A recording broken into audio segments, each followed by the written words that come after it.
Anna, we are recording Kasper, nice to be back. episode number 2.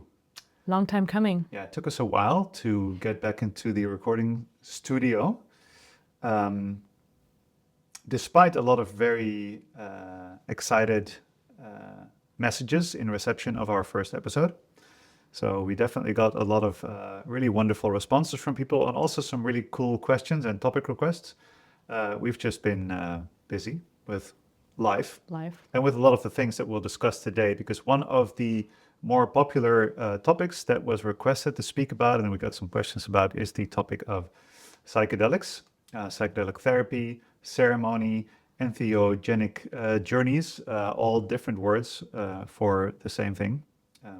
What's your favorite word for this theme? I think it really depends in which context I speak about these things, because entheogenic, for example, rooted in ancient Greek, refers more to sort of the divine nature of such an experience, which I believe is not necessarily always suitable if you're speaking about it in very practical terms, because it already implies sort of a more spiritual nature of the work. So I actually refer to it as psychedelics mostly, to keep it neutral. Exactly. It's kind of, the word psychedelic is the most used one. So it just has a higher likelihood of people understanding what you're talking about. But then I always call it psychedelic therapy, or session maybe, but so that there's already a little bit of the frame that it's not just, taking drugs or getting high. I also like the word medicine. That's what we refer to each other when we speak to each other about it. But of course, medicine is a word that is framed in many different ways in society and immediately has a different connotation for a lot of people.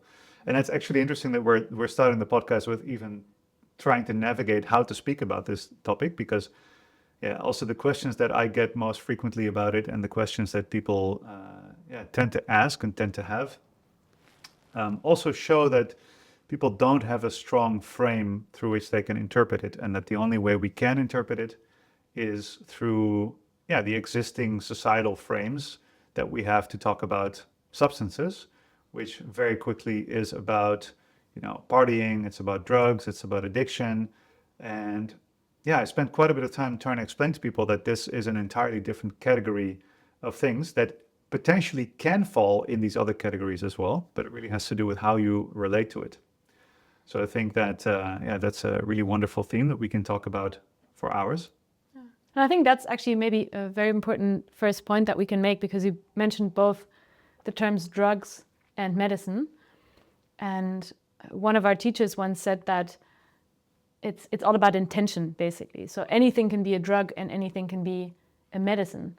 It's really how you approach the substance or the work or whatever it is that you're working with that defines what place it takes in your life. So the way he looked at it was that he said that drugs are there to escape reality, so to detach, to numb, to really sort of shut yourself off from what's happening quite consciously. So for example, as a result, also these substances, psychedelics, well, maybe to some degree, but a lot of the party drugs, like let's say MDMA, ketamine, that can also be used in therapeutic sessions and are actually being heavily studied these days already in that context. They can very much be used as substances to escape reality too. So as a drug experience. But at the same time, if you look at something as medicine, you're really using it to face reality. So to dive deeper into and to open yourself up to what's happening within, and to really study yourself and to use these substances to gain deeper awareness to what some people might call your higher self, or maybe your subconscious, whatever resonates most with you. But I think that really captures the essence, escaping reality versus facing reality. And in that, for example, things like food, for example, could also be seen as a drug or medicine or exercise. It doesn't have to be limited to anything you use to escape reality on a consistent basis can be seen as drugs. Yeah, that's and a nice way. medicine. Yeah, or yeah, exactly. Yeah, that's great. Well, like you said, I think some things fall into different categories, but ketamine, MDMA, cannabis, they could be drugs and they could be medicine. But I think it's nice to kind of narrow it down a little bit to mainly speak about psilocybin for two big reasons. So first of all, for those of you who don't know, we both work professionally with the magic truffle. And the magic truffle contains the active compound of psilocybin and psilocin, depending on the level at which it is used by the brain, to say it simply, or level of whether it's metabolized. Metabolization going on in the body. I was just considering how technical I was going to go, but and we work with this, and this is also why people were asking questions, I think, because they know that we professionally work with these incredible little truffles, mushroom friends, and we have been doing so for quite a few years. So yeah, we'll try to give our speak from our experience, both on a personal and professional level. And another good reason to narrow it down to psilocybin or the magic truffle is because it's legal, and that's one of my favorite things about it. But there's a long list of favorite things about the magic truffle, and legality is another one. So that's a cool theme to think about and to talk about. So let's do a little bit of backstory about our path with truffle. Is that fun? Yeah, really fun. Thanks. Good place to start. Well, my backstory actually goes very far back. Way back. I think I was 14 or 15 when I first took mushrooms. And that was definitely, I was intending to have a drug experience because I was getting high on whatever I could find at the time. But what was really fascinating is that at the time when I took it for the first time, I wasn't actually drawn to keep using it. And I definitely had an addiction problem at the time. I had a lot of mental health issues in my younger years, especially my teenage years. And for me, smoking weed every day, smoking tobacco, drinking, playing video games, anything was just a way to numb myself and to step away from, this kind of reality that I had a difficult time dealing with. But what's really interesting is that there's quite a big contrast between that and my first mushroom experience. Even though I had the mindset of trying to numb everything and escape everything, I very distinctly remember coming home after this mushroom experience. And by the way, one of the craziest things, if I look back at it now, is we were basically skipping school and we went to the smart shop where they sell, back in the day, they sold mushrooms legally. And we basically said something along the lines of, "Hey, hello, mister, we are skipping school and we want an adventure." What do you recommend? At the counter, and he was just like, "Eat these mushrooms, my child." That's how I kind of remember it. And already there, you can say a lot of things about it. You could be like, well, obviously he should have checked our age because they're not supposed to sell to minors, so that's clear. But it is really interesting to think about the accessibility of that. And you could see it as a negative thing, like kids shouldn't have access to that. And I agree, kids probably shouldn't have access to this. But at the same time, if you look at this... At least it should come with a word of warning. Yeah, it should come with proper education. I think that's very important. But at the same time, if it's not legally available, right now you see these kids with these laughing gas things and ending up in emergency rooms and all of these horrible things. What I mean, I grew up in a country where basically nothing is legal. And I have, have a past with quite a lot of encounters around all kinds of, party drugs, all kinds of psychedelic substances. Again, not at all in a ceremonial context, obviously. But all of those were still available to us one way or the other. So, I mean, that opens up a whole new discussion. But I definitely feel that sometimes actually having it be fully illegal, first of all, increases the drive that people have towards it. At least that was definitely the case with me and my friends. Yeah. That we felt like because it was illegal, we were drawn to it much more than, let's say, alcohol. Because we're like, ooh, that's interesting. It's kind of like this freshly painted bench that says don't touch, that you just really want to touch because it says don't touch. But Just because it's illegal doesn't mean that you can't get your hands on it, even if you're Yeah, but the thing teenager. is also, if it's not legal, then wanting to interact with the substance means that you immediately walk a path of criminality, and that there's the lines fade a lot between. Because I mean, you know, I was addicted, and my friends were, you know, were taking a lot of stuff. But once you're in that zone, the lines really blur, you know, like if mushrooms have the same legal status as cocaine and heroin, and then you take mushrooms, which is a perfectly safe and non-addictive substance, then you're already standing in the realm of where cocaine and heroin are also being served or whatever, you know? So, And this is also how I was educated at school, actually, when it comes to drug education. So we were basically told that weed and crystal meth and LSD and alcohol, well, actually alcohol was kind of, you know, just advised to use responsibly, but other than that was not necessarily portrayed as a drug as such, same as tobacco. But basically all party drugs, so also MDMA, ketamine, all of them, in the way that we were taught about them, were kind of on the same level. yeah. And if I look at that from where I stand now with the knowledge that I have now, I'm like, that's wild. Because they have, first of all, such different ways of working the body and working the mind, working the brain. But also, like you said, some of these are highly addictive and highly dangerous, even if you consume them once. And then others can actually really be used as a therapeutic tool. And there's a lot of research going on these days around a lot of these substances, including psilocybin, but also including MDMA and ketamine, that really suggest otherwise and paint such a different picture than what I was taught in school at the Well, time. I used to, that's a funny thing. I used to teach this stuff in school. I was a biology teacher, and it was part of my my work to do drug education. And it's really interesting how it, as you just said, you basically have this whole list of like weed and mushrooms and cocaine and heroin. They're all on the same list, and it basically says, don't. And then Unless you're a little bit naughty. and then with alcohol, it's like a 3-page instruction manual about how to use it without dying, basically. Yeah. And this is, you know, I was teaching 14, 15-year-old kids, and I was actually teaching them how to drink alcohol responsibly, but it was already so, there's such a big assumption that you're going to drink alcohol anyway, and this is how you can do it without dying. And I thought it was just, at the time, I actually sort of agreed with that, even though I already had, when I was a teacher, I'd already had my own drug experiences because I was reflecting on them very negatively.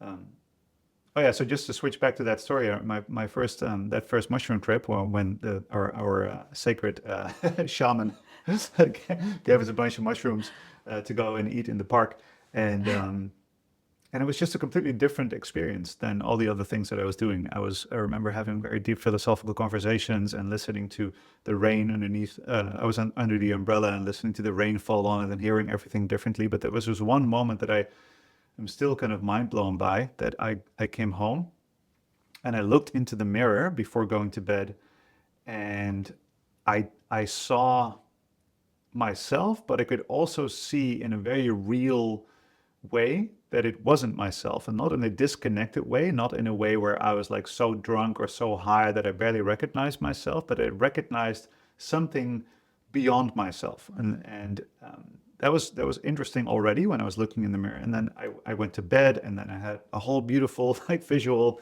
experience. And then I woke up the next morning, and I remember feeling something had shifted, something was different. And then I looked in the mirror again, and I had an even stronger experience of, there was some type of a veil had lifted. There was some, I looked at myself, and everything was a little bit different. And even though I was already in not in the best state and doing all sorts of things, I look back at that experience, and I remember that, I remember it as not necessarily a huge turning point, but I do definitely see that certain things since then were going better in my life somehow. So even though I didn't even have the intention, I wouldn't recommend anybody doing it in that way. Anyway, in that phase, I had, like I said, addiction problems mainly with weed, and at some point I quit, and then I had a really heavy episode of mental distress, and I decided I would never take anything that alters my consciousness ever again. I even quit, tea and coffee, and didn't drink caffeine for a while. I was completely like straight edge because I was so freaked out by the level of mental distress I was in after kicking the addiction and my brain slowly waking up. And then probably about 10 years ago, I started re-engaging with it from a therapeutic perspective, undergoing guided sessions, and then it just slowly found its way into my work. Also, thanks to you, I think, because it was just so clear how useful it was to me and to both of our lives that it just kind of made sense to be like, well, this is so valuable, it's legal, it's so safe. If you have the right container, the right setting, if you feel safe, they can be so beneficial. And it just slowly kind of went from there.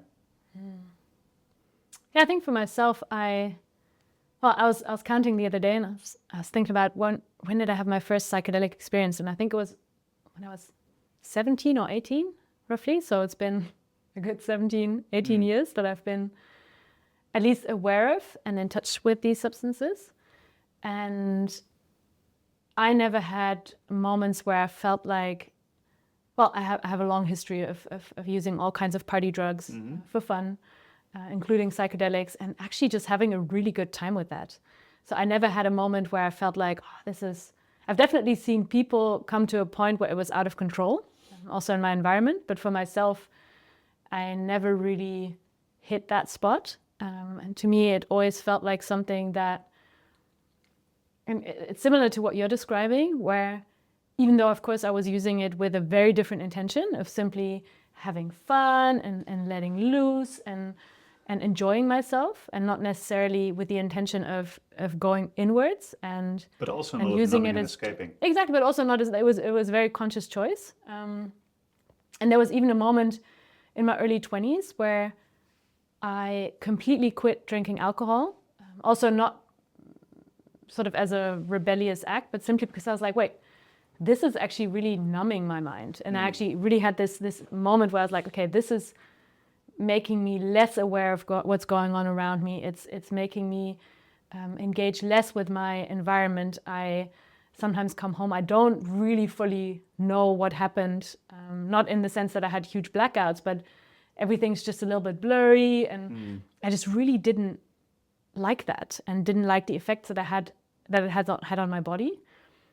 So the hangovers and just really feeling, this is so taxing on my system. And I noticed, well, some of these other, especially psychedelic party drugs, didn't have that effect, and actually gave me the complete opposite experience of really being so open to all kinds of, and I think I already felt this idea of like different realms, different dimensions opening up that some people describe when they have quite a spiritual experiences in these journeys.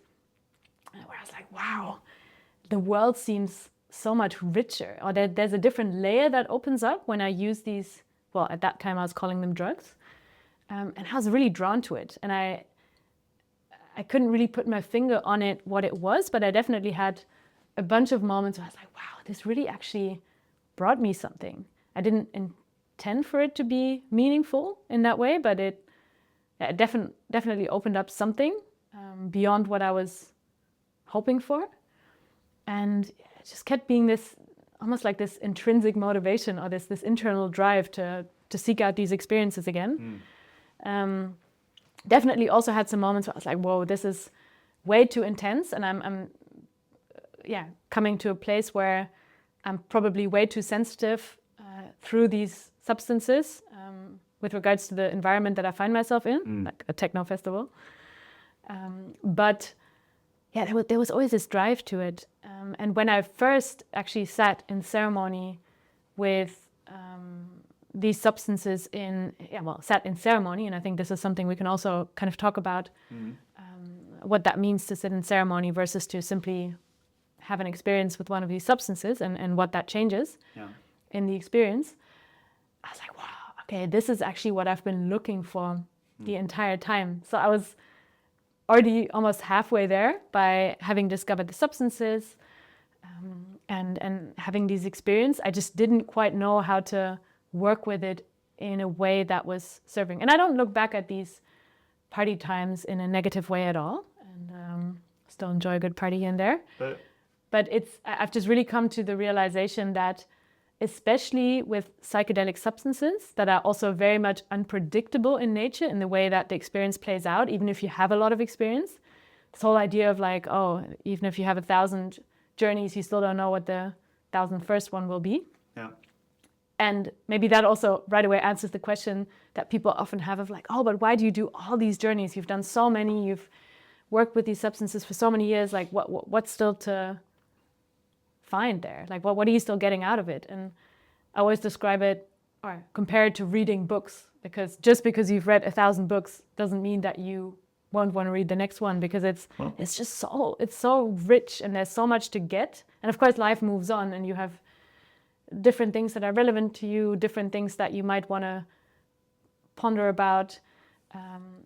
But yeah, for me it was really this almost like homecoming experience. I was like, oh, the thing was there the whole time. I just had to bring it into a different context for me to really extract the meaning out of it that I was probably subconsciously looking for the whole time. Yeah, I think that this is really important to share, that story, because for this example of like, oh, but if you've done 50 of those journeys or 100, why would you need to do more?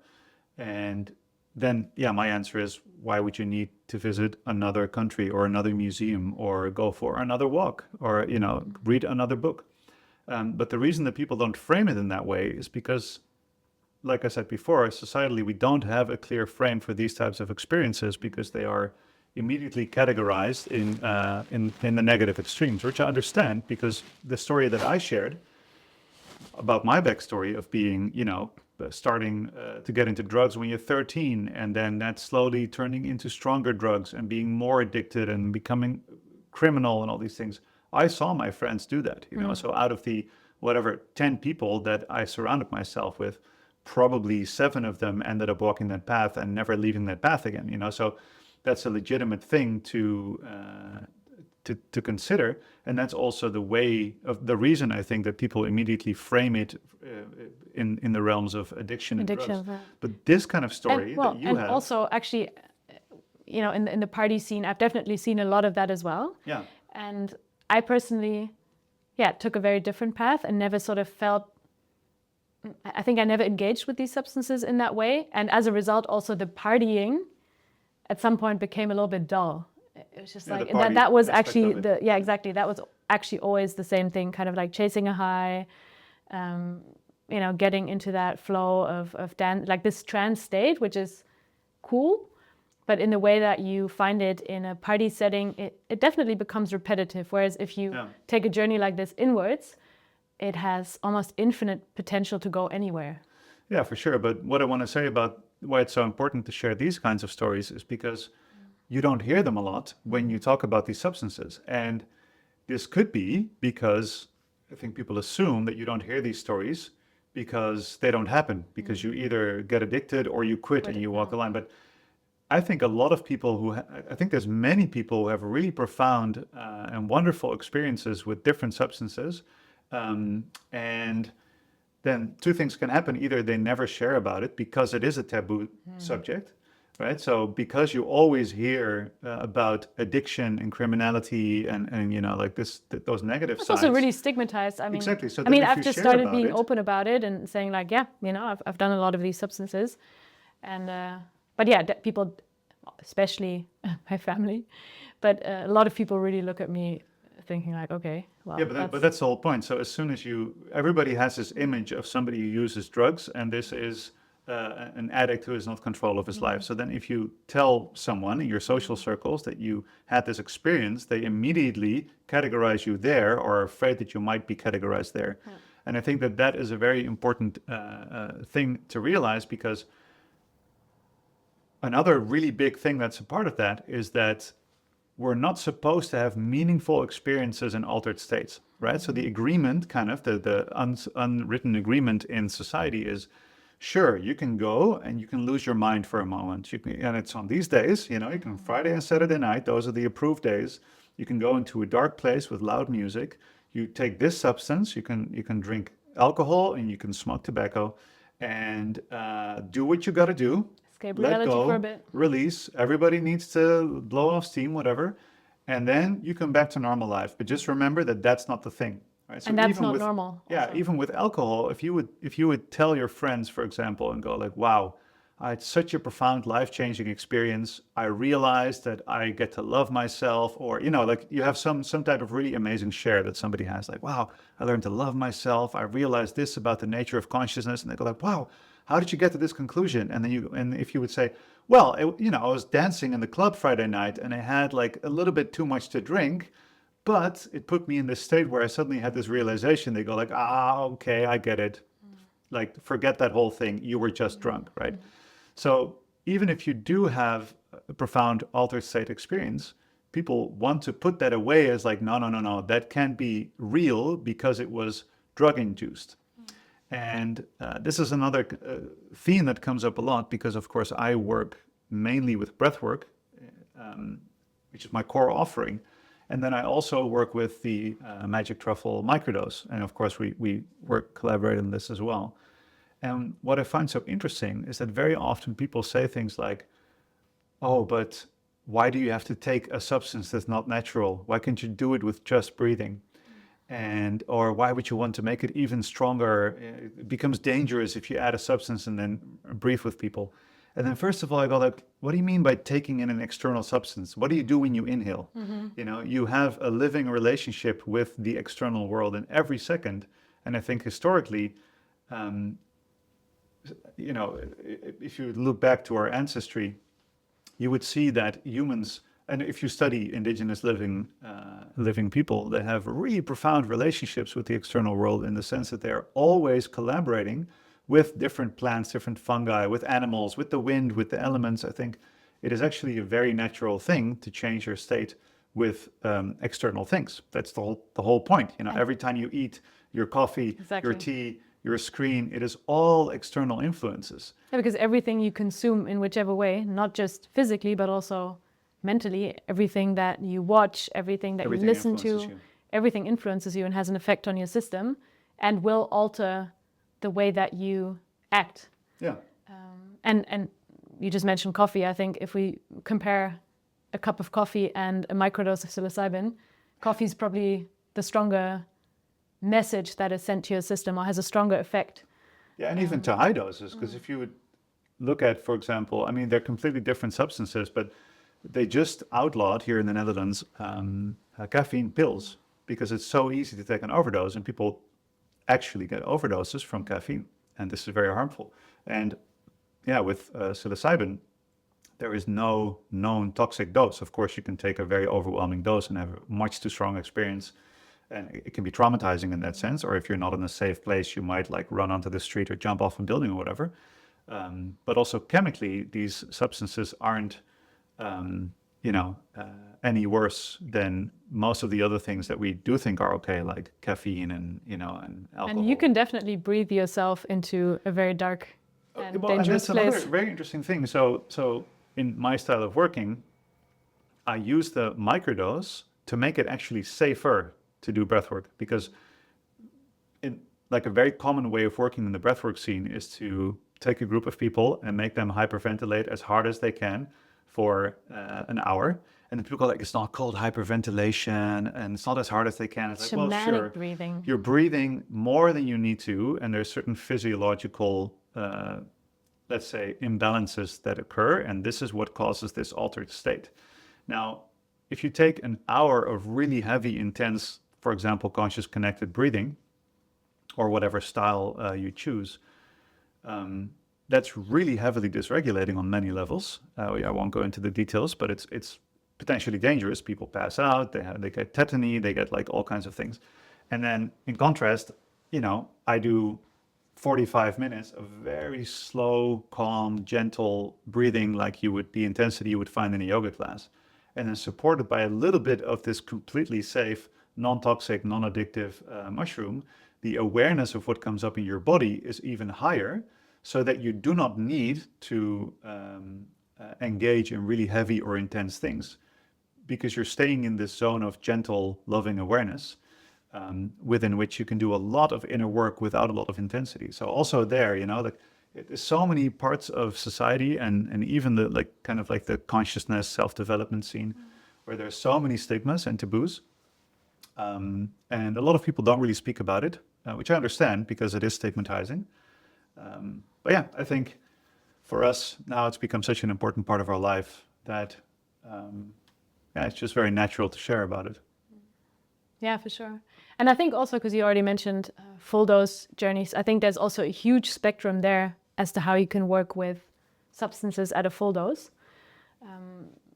You always in your work also talk about this idea of minimum effective dose. So taking an amount that gets you to the place that you want to be at, or gets you to a good, let's say, cruising altitude, where you can engage with the substance, but at the same time don't get fully overwhelmed. Because in this work, there's also, similar to the breathwork world, where there's people that really just want to sort of shoot people off into an intense experience to kind of make sure to blow people's minds. Yeah. And I think that also happens a lot in the ceremony world, where people serve really high amounts, so like a shamanic or heroic dose, to kind of make sure that people have an experience and make sure that people get something out of it. But I feel like there's a high potential for collateral damage here, where, of course, the more substance you give somebody, the higher the chances are that they will have an intense experience. But that's not necessarily, and this is also, I think, an important point to make, this is not really what this work is all about. So I always kind of look at the ceremony as the tip of the iceberg, so the session itself. And of course, a lot of people come out of a ceremony and, have had a lot of insight, had maybe an emotional release, or, really feel like something has shifted. Also what you mentioned earlier with your first smart shop shaman experience. But I believe that the session itself, again, it's the tip of the iceberg, the real work, and really making that session last in a meaningful way. So integrating it into your daily life in a sustainable way. So really building upon these lessons that you might have received. That's really where the work is at. So I don't personally believe in just giving people a super high amount just to sort of get them to the point where they lose control, where they're glued to their mattress, where they have to strap in for such an intense ride that they potentially also come to a state of dissociation because it's simply overwhelming for the system.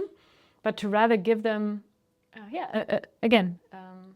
a moderate, or you call it the minimum effective dose, where you feel the effects of the substance, and you can often compare it to a dance that you have, where you're being guided, but you also have the capacity to co-create, so a level of agency where you still can engage with the substance, engage with the experience, and also take things back from it. So you're not coming out of it thinking like, oh my God, what the hell, that was intense, but what was it really all about? I was just trying to make it through rather than really engaging consciously with what's going on. And I think that's definitely something to consider as well in this work. I like the idea of the medicine opening the door, and then you decide whether you step through and how long you stay there, and you also decide how to bring things back, instead of taking a dose where the whole the door disintegrates, and there's like the whole universe. You become the door. Yeah, you become the door, and then the door becomes you, and then the whole fractal. You have like a fractal universal nature of doors, and then you just realize that doors are just a concept. And so minimum effective dose, working dose, making it something that actually fits into day-to-day life. And I think also that is a kind of maturing that the psychedelic or ceremony world needs to sort of go through, is to acknowledge that people have lives, and it's not necessarily the point to shatter your life and for everyone to take enough mushrooms to want to give up their job and just try to hug trees and save the whales and stuff like this. It'd be cool if people do that, of And course. I don't think people necessarily get there by taking more mushrooms. No, not necessarily. If that's no. your path, then Yeah, yeah, but I think it's yeah, because some people go like, they feel like they need to leave society, leave their life, and go to the jungle and have this. I'm really looking for how can we also implement it here, and present it in a way that people can, that it's serving in every possible way. And that's the funny thing, is that the only thing that I care about in my work, and I think you have the same higher value, is the question of, does it serve? Does it actually work? And does it serve is a very personal thing, because different things serve different people.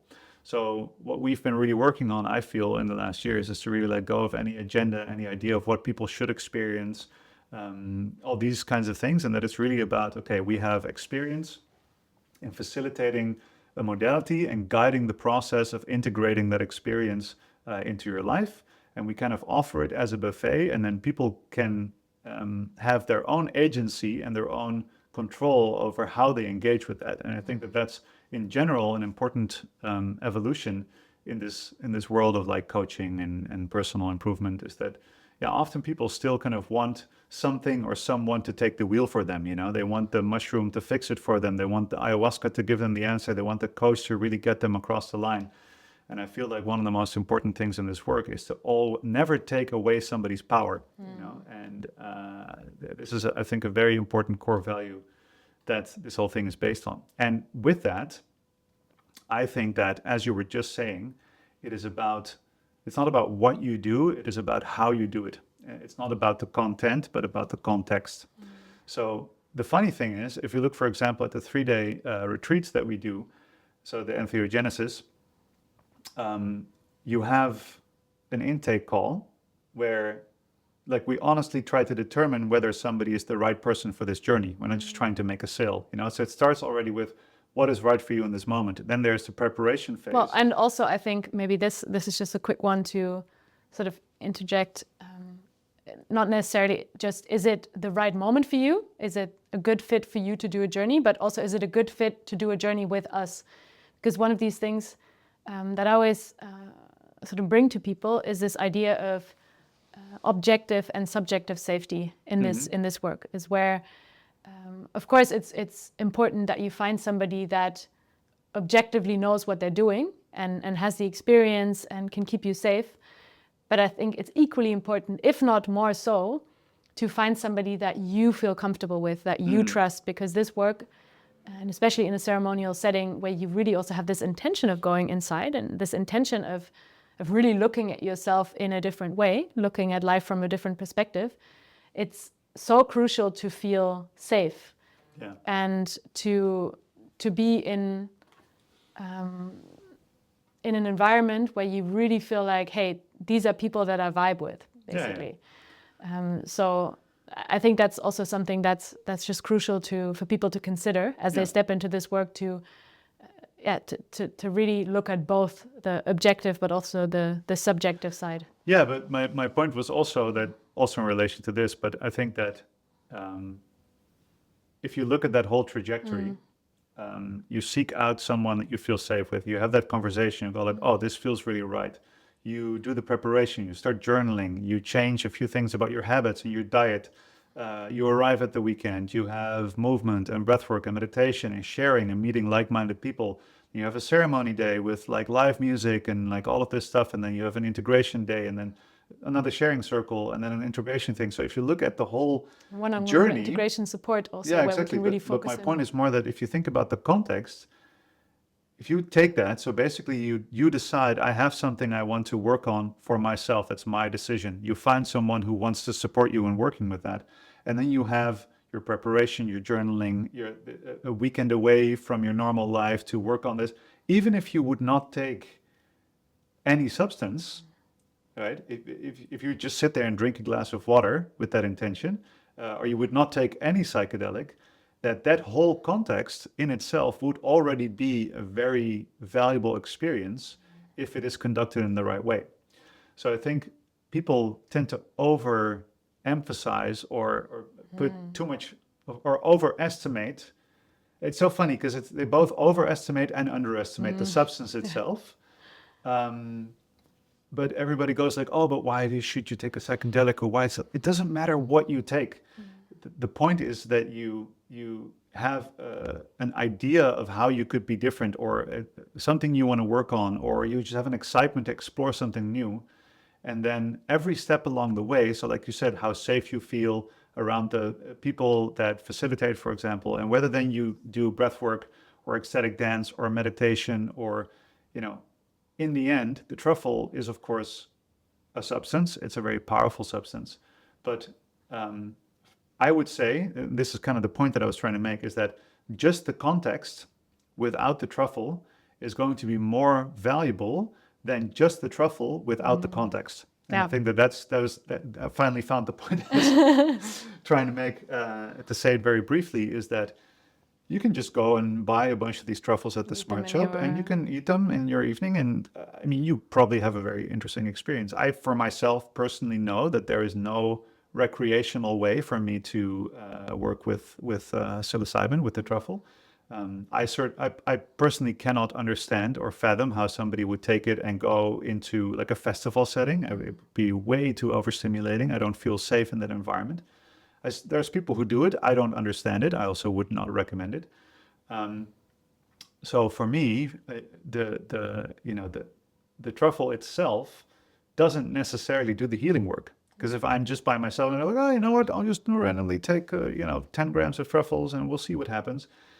It's rarely ever going to be a valuable experience, aside from it being very destabilizing, and then you always, just like just like a little giggle. I mean, we get a lot of these people in our ceremonies and in our retreats that say like, oh wow, I've definitely had truffles in a recreational setting, and it was fun, or I got something out of it, but this was a very different experience. Also because, and I very much see this for myself as well.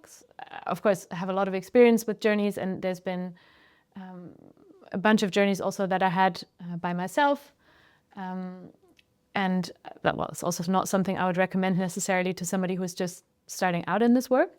But still, even though I have experience in holding my own process, I would always prefer, and I these days also always seek out an environment where there's some sort of guidance, and there's somebody who's, you might call it trip sitter, or somebody who's there to hold the space. Simply also because it allows me to let go of all the worries of, what if I need something? What if something happens? What if I just really want to have somebody sit next to me?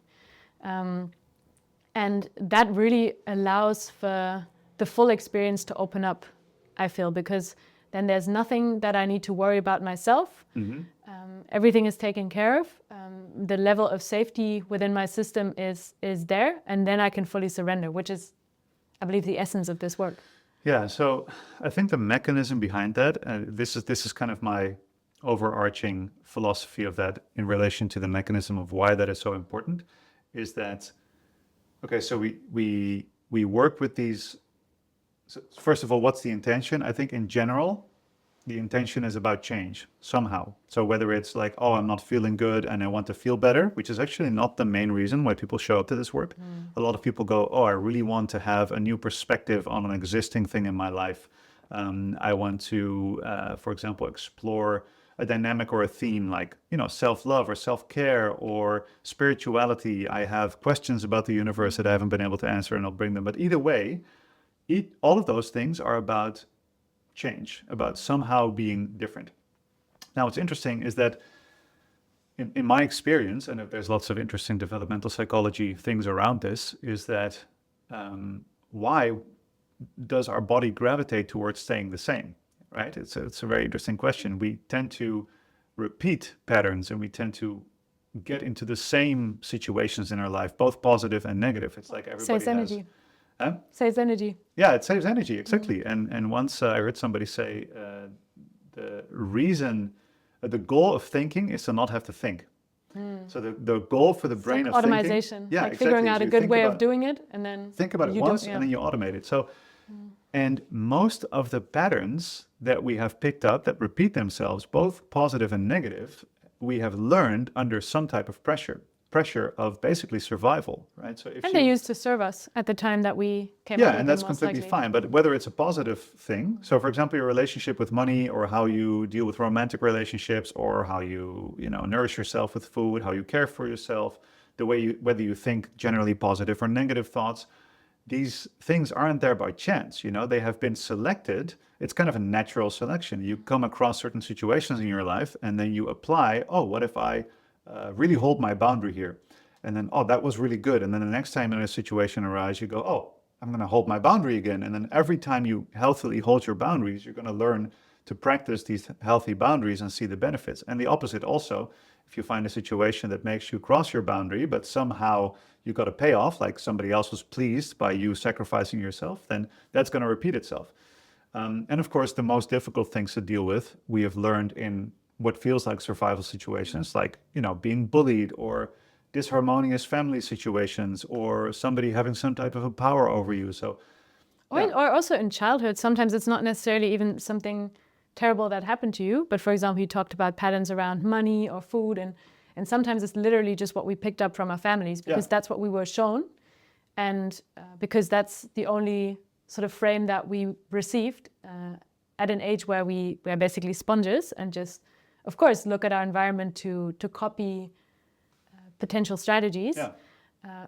It just becomes our norm that we don't even question anymore, because like, hey, I've seen everyone around me do this, or this is the way that my family looks, or my parents, or you know, anybody that's influential to me looks at the world, so they must have figured it out. They're the adults And here. that's also what you just said, is that it works, you know, and even if it doesn't, and that's the funny thing, sometimes I ask people, like, do you want to be normal or do you want to be happy?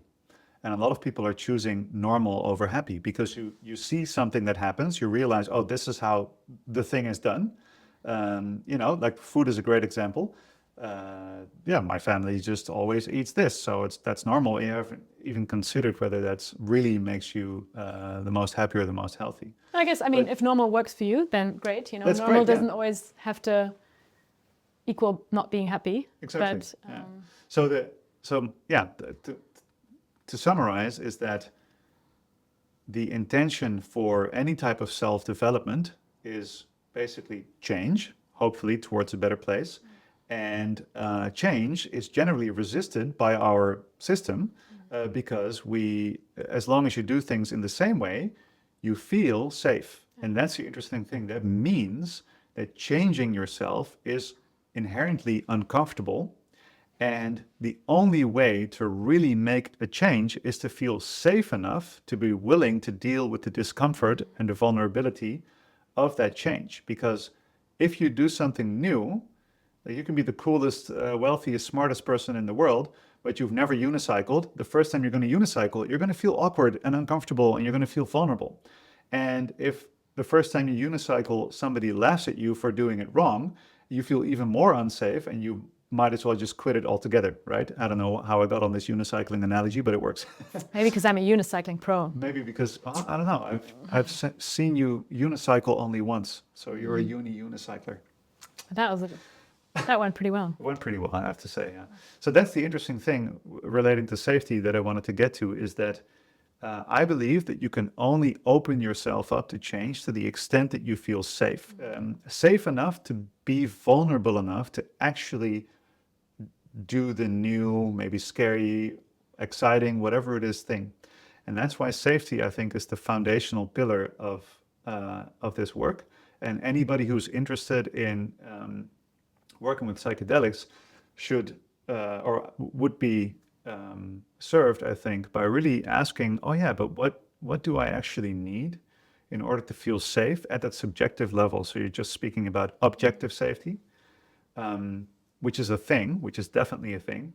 And they blend also, because you were just given this example around, you know, you have a facilitator, and first of all, you want to feel personally safe with this person. Their objective competence isn't so, you know, like if you need your toilet fixed, you get a plumber, and you know, this plumber is kind of an asshole, you know, but he's very competent and he gets just the fixes toilet it. It's fixed. like, he'll be out of here in no time, you know. You don't need to be able to feel vulnerable around this plumber. This is a completely different type of situation where you want to have the combination of knowing this person is competent and has experience or qualifications but you can have a really experienced, technically kind of qualified facilitator, but if their vibe creeps you out, which is like a super subjective thing, yeah, the vibe creeps me out. Or then not it's even gonna just feel creeps great. you, but even if it's just like, oh, Yeah, there's no I match. couldn't really Yeah. open up to that person. Exactly.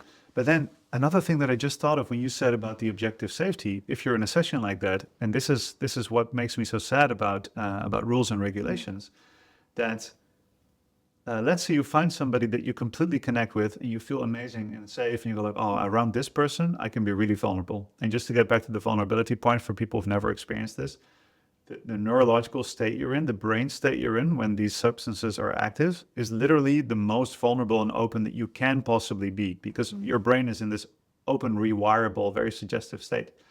So anyway, Which let's is the say, medicine, because it allows you to take on yes, to look at life from a different perspective. It allows you to sort of, rewrite these patterns that we just talked about, but also that makes you very suggestible. exactly. And yeah, the formula that I kind of wrote down is vulnerability plus safety is healing, vulnerability plus unsafety is traumatizing.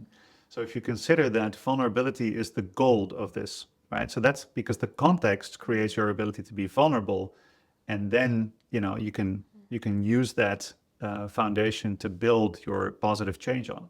But yeah, anyway, so let's say you do find somebody that you totally vibe with, great click, they are super qualified, they have all the skills, they have certificates, whatever. But you live in a country where the substance is not legal, right? Or you take a substance that's not legal in the place that you're in. And the whole time, you might be feeling like, but what if something really goes wrong? So it can be kind of scary to be on a substance, and with psilocybin, the chances of there being a physical danger is extremely small. But let's say, you're interested in taking MDMA, you find an MDMA facilitator, MDMA is illegal for those purposes where you are, and then you start to worry like, wait, is my body safe? Like my heart rate is so high. Is this normal? And people can kind of spiral on these things. And then just imagine being really worried about something like that and going like, hey, can we check with the doctor? And then the facilitator would have to go, well, if we call a doctor about this, I have to kind of confess that you paid me to give you illegal substances. Yeah, and even though you might be an amazing therapist and experienced and with the best intentions, legally, you're a drug dealer who sold someone drugs, And I think it doesn't even have to necessarily be substance related, because like I've sat with this question a lot myself, and this is also one of the reasons why I only want to work with psilocybin. I think it's an Magic incredibly truffle. Even psilocybin, the word is not psilocybin, legal. magic truffles here in the Netherlands, Yeah. which is an incredibly powerful substance. So I'm by no means thinking like, oh, this is a sort of a second choice because it's legal. Not at all. But I've definitely, as a facilitator, sort of played that scenario through in my head a bunch of times where I'm like, it doesn't even have to be substance related. Let's say somebody in my session walks to the bathroom, trips, and breaks an arm. Yeah, exactly. Something like that, but needs medical attention right away. I just feel so, it makes me feel very safe to think in a situation like this, I would not for a second have to doubt whether I'm going to take this person to hospital, because there's no sort of inner conflict in me of helping that person versus protecting myself from legal consequences. Because to be frank, just in between, I think the kind of person you are, knowing you, in any situation, no matter what somebody is on, you would always prioritize taking them to the hospital. Like that's I would very like clear. to think so, but I believe that, and yes, definitely, because I But also you couldn't put live with yourself in danger myself. through it. Exactly, but that's the thing. I just don't even want to put myself into a position where I have to basically navigate the internal struggle of protecting somebody else and at the same time putting myself into serious legal danger where my kids might be taken away from me and things like this. It's just not necessary to put myself in that position. But I think that's definitely, it's good that you mentioned that, an important consideration also to have as a participant, like, hey, if I'm working with somebody who is incredibly skilled and knowledgeable, but is working with an illegal substance, that also at some level puts me, even, you know, if that person has very high moral values, there is always that question mark of what happens if a situation like that arises. And it's very sad that so many people are finding benefits with these psychedelic medicines, and that so many really amazing facilitators who have their heart in the right place and that are skilled want to facilitate, and they're being forced by the law to basically turn into illegal drug dealers. Yeah, exactly, and they risk their freedom in order to do this work. So I definitely respect that. But and we've also definitely met people that are now in this legal struggle. Yes, exactly. So but it's just something that whenever I do have a chance to do any form of education around this, as we are doing now on this podcast, I always think it's valuable to mention so that at least people have it in their mind. So at least consider once that, for example, if you go have a session with a substance that's not legal, that at least you kind of have that conversation with the facilitator, have the conversation with yourself. How do we want to relate to this? Because in many cases, these things are illegal for quite ridiculous reasons, especially since the system is like it's either legal or it's illegal. And when it's illegal, it's basically all heroin, crack cocaine, crystal meth, you know, no matter what it is, and that there's no nuance in that. Luckily, there's a lot of development in that, and I see a pretty bright future for that. But yeah, I think, and the same thing goes, for example, with the whole field of psychedelic medicine can be endangered by one thing seriously going wrong. You know, so it only takes one facilitator working with an illegal substance and putting somebody in actual danger, and then it blows up in the media, and then even the legal stuff and even the scientifically researched stuff, even the scientists, the doctors that are doing this work for therapeutic benefit, they all might suffer or get like the negative consequences of something going wrong. And yeah, I'm not trying to scare anyone or saying that it's inherently wrong to do something illegal, but it's just a good thing to mention in relation to safety. Yeah, for sure. And I think also there's a lot of people out there these days doing this work, and most of the time, if not all of the time, it comes from a really good place of, for example, you know, people that feel like it has really helped them on their path, and they've really gotten a lot of good things out of it, and they simply want to share it with people. But oftentimes, or what I've seen quite a bit is also that it's people not necessarily doing it commercially, but also partially doing it commercially. So having people pay for a journey like this, but also just kind of doing it at home with their friends and inviting whatever, like their 10 best friends to do a mushroom trip at home with them, but not really being fully aware of the intensity of the work, or the intensity that this work can bring. And of course, in, let's say, 95% of cases, you're not necessarily going to have an experience that needs, let's say, very specific guidance and a very deep understanding of how these states play out and what you can do if people actually get to or get to a point that's potentially difficult to navigate for them. But if you do, and if you don't actually have a lot of experience, neither yourself or in guiding people, and that's also quite critical. And again, I get why people do this work, and I get why people want to step in this role, because it is for many people almost like you know how you have like before and after Christ. And I think for a lot of people, stepping into this work feels a little bit like this. It's like, oh, my life before medicine work, and then my life after medicine work. But yeah, I think it's also a dangerous path to walk. Dangerous. I mean, it's potentially. I mean, everybody wants to get into Hogwarts, but nobody wants to deal with dark magic, you know. No, but I think, I think with any modality, if you are in a facilitating role, it's very important to have, a lot of clarity about your core values, and really keep asking yourself, how can I serve people with my core values in mind, and hold some integrity in that. And I mean, I'm definitely not saying that I've always been perfect with that, but no, I think it's not about perfection. It's about walking this path and being open to that. There's one thing actually that I wrote down that also sometimes comes up, because we the first question was, what's the difference between medicine and drugs, that I wrote down. We've been talking about that a lot. Um, Ceremony. We've used the word ceremony a few times, and it's something that people only kind of relate to weddings and funerals. It's the only word, the only place where people are used to the word ceremony. Or like deep hippie shit. Or yeah, I don't know. I don't know. Some people might have a very like new agey vibe with it, but I think it's nice to talk a little bit about yeah, why would we call it a ceremony and not a session or stripping balls or whatever? Like, what makes something a ceremony? To me, it's the element of sacredness, I believe. At least that's my take on it, my interpretation. And sacredness maybe again might sound too spiritual for some people, too out there. But what I mean by that is I guess boils down to intention. So really, because ceremonies, for example, so wedding ceremonies or funeral ceremonies, it gives space, or it honors, it really allows for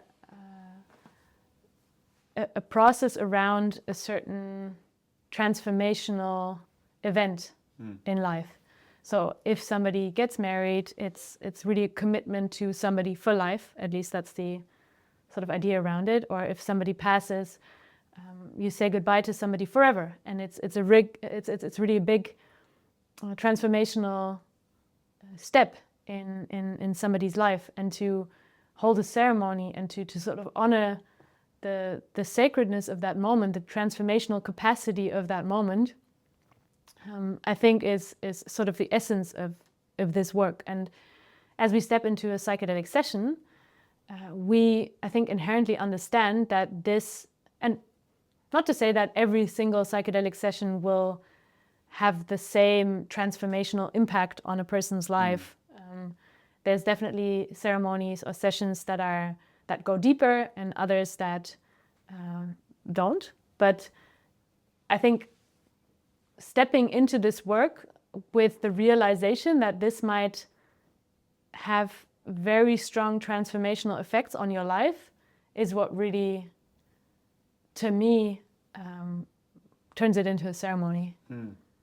Yeah, and I find actually you mentioning a few of these examples, like for example with a wedding, you walk in and everybody's like, "Hey, how's it going?" Everybody's catching up and talking, and then at some point there's like an announcement, and then the ceremony begins, like the actual official moment, and something changes in the room. Like everybody's suddenly more quiet and move in a more deliberate way, and everybody's more aware of, oh, let me quickly fix my clothing and people dress up for it, you know, and there's like steps, and then you really feel that the ceremony builds up to this moment where something really shifts, you know, the moment that you say yes to this other person and everybody's there to bear witness, and then a new phase in your life starts.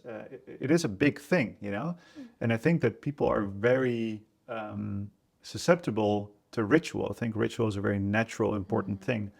And there's something about, you can stand around in a church, or you can stand around in a church and somebody has their baptism, or somebody is, or there's a funeral, and is a different something in the room, which is of course kind of a mystical thing. And I think you used the word sacred. I think that's a very good way to look at it, is that, you know, how do you make something sacred?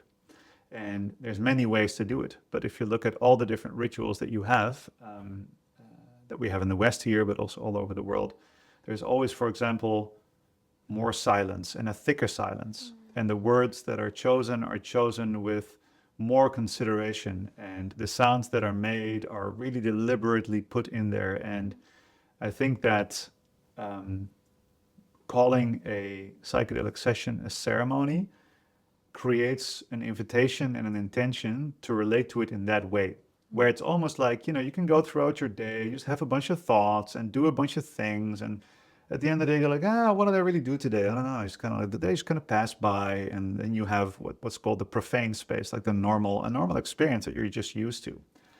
But I think then a ceremony is where you take the time and the effort and the intention to really zone in on what is important. It's almost like if you imagine a funeral speech, every word you say lands on a deeper level than a normal conversation, or the same speech in a different setting, for example, or like a song is actually a better probably example of a song that, oh, this song played at my wedding, instead of, oh, I just heard this song on the radio. It has something different. It's like you take a giant magnifying glass of awareness and concentration, and you place it on the thing that is important in that moment. And a ceremony also, I think, gravitates around a central point of attention, which in this case would be your intention.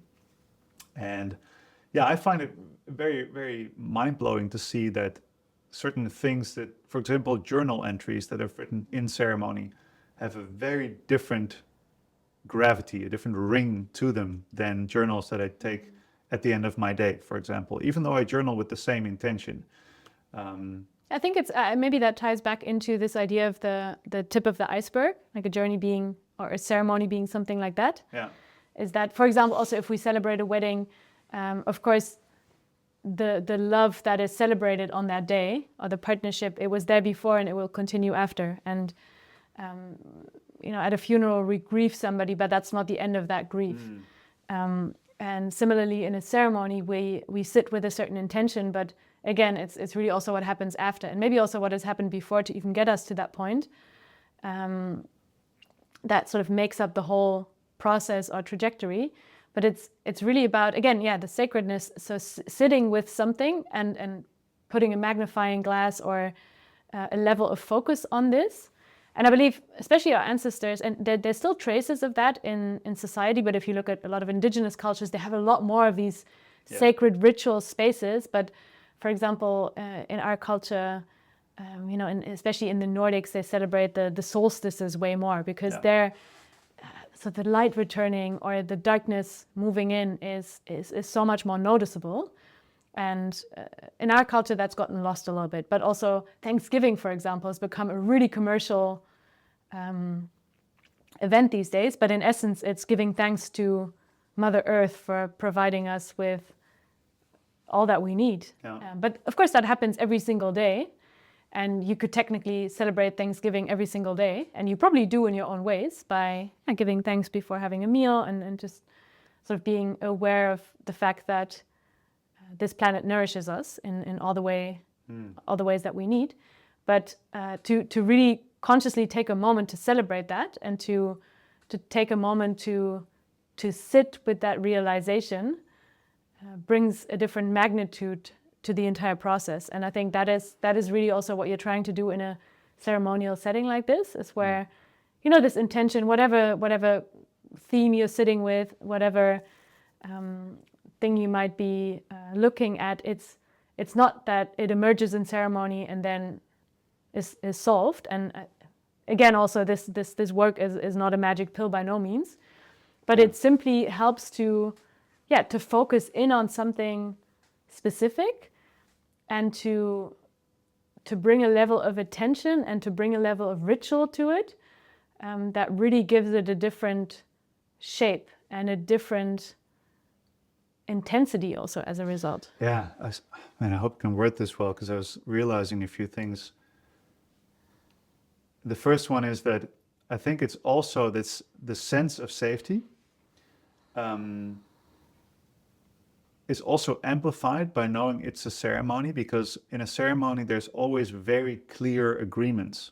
Like, it's like a container, like within this container the ceremony starts now, and everybody knows, like, oh, I'm supposed to, everybody goes like, if you go to a wedding, you're like, well, what am I supposed to wear, and what should we bring? And everybody considers every single thing that they do.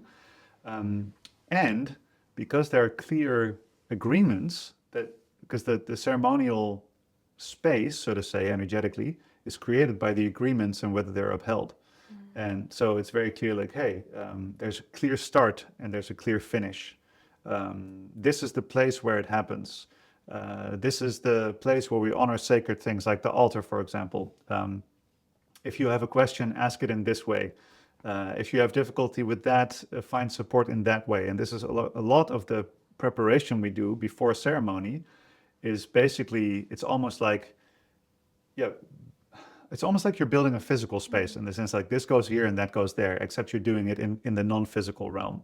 And it also makes you feel really safe if you know, like, oh yeah, for the duration of this journey, we are in a ceremony and all of these things are in place in service of my process.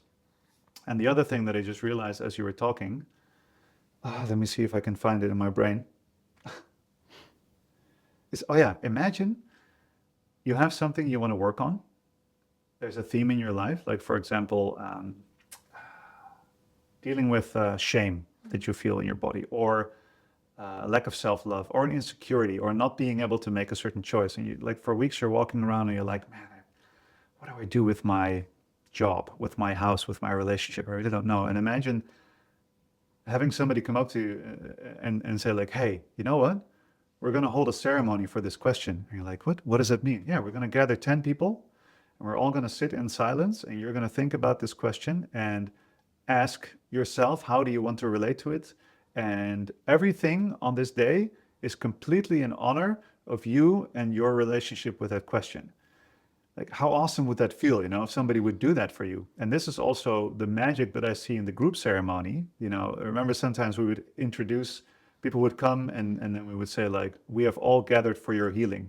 Or when you're in ceremony yourself, it's like you're there by yourself in a group, but it feels like everybody in the circle is there specifically for your healing. This is like the interesting kind of magic that happens. And then your intention is the thing that the ceremony is about.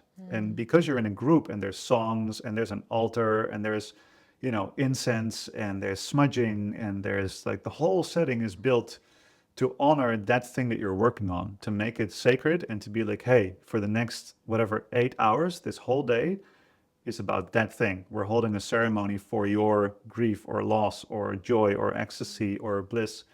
And as you were talking, I just realized like that is one of the most like profound, loving, wonderful things that has been added to my life through the ceremony work, like as both as a participant to ceremonies, but also as a facilitator.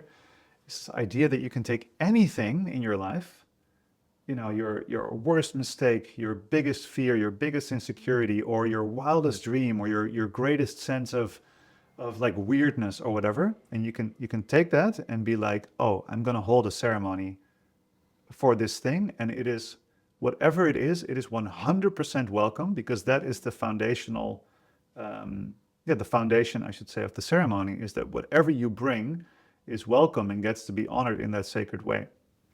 And I think that is probably one of the most, like we said before, like the sense of coming home, is that there's a place where no matter who you are, what you've been through, what you've done, what you want to work on, what you want to look at and honor, you can step in and a whole team of people will be there and all the other participants, and they will all be like, hey, the thing you're honoring here is just as sacred as mine. Let's all honor that together. And I think a really important point there also is, at least that's how I always feel in our ceremonies, our retreats, is that there's no hierarchy. Because sometimes also when people ask me like, oh, what do you do? And I say like, oh, I facilitate psychedelic sessions. And then people are like, oh, like a shaman. And I'm like, well, not at all, no. I really don't see myself as a shaman or a healer by no means.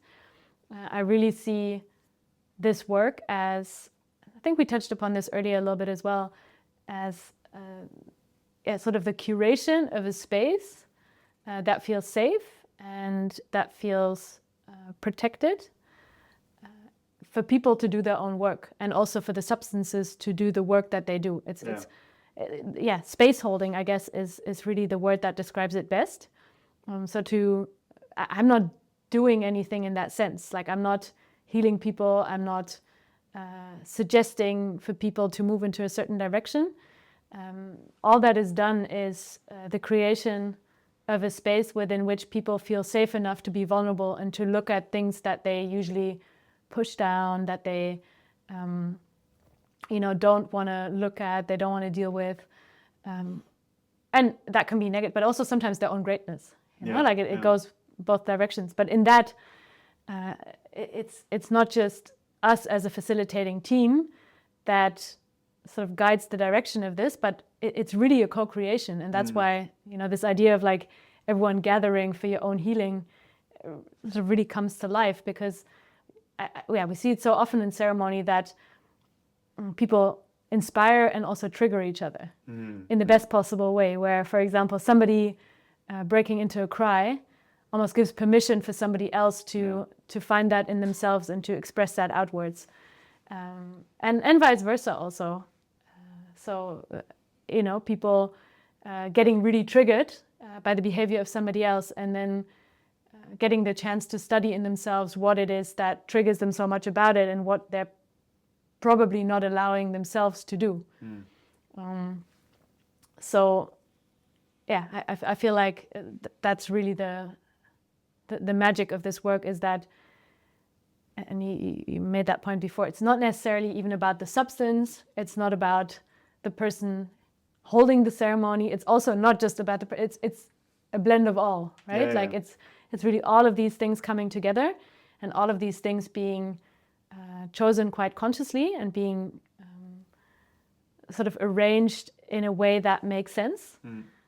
That's what really sort of creates the magic in these spaces. Yeah, really well said.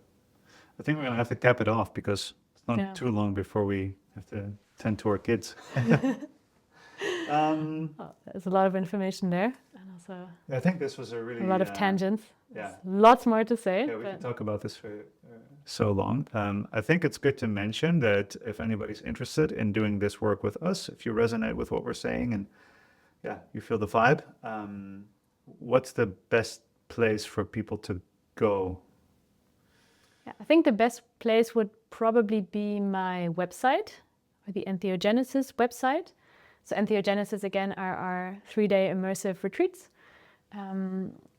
And yeah, on these websites, you can find a lot more information around how we hold these journeys. Also, there's an opportunity to book a clarity call with myself or somebody from our team, so you can feel our vibe.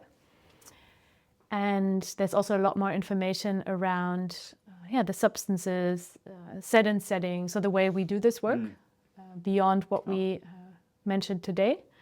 And then there's also possibility to apply for one of our upcoming journeys. Nice. And any questions, any remarks, any topic requests for this podcast, please let us know, and we will try to schedule another date. In 3 months from now. 3 months from now. Yeah, we'll just stay with the flow. But first of all, let's finish writing our books, and whenever we feel like it, we'll drop into the podcast studio. Anyway, thank you guys for listening. We'll continue stumbling along into, over, and through the universe. And across. And across. Until next time. Bye-bye.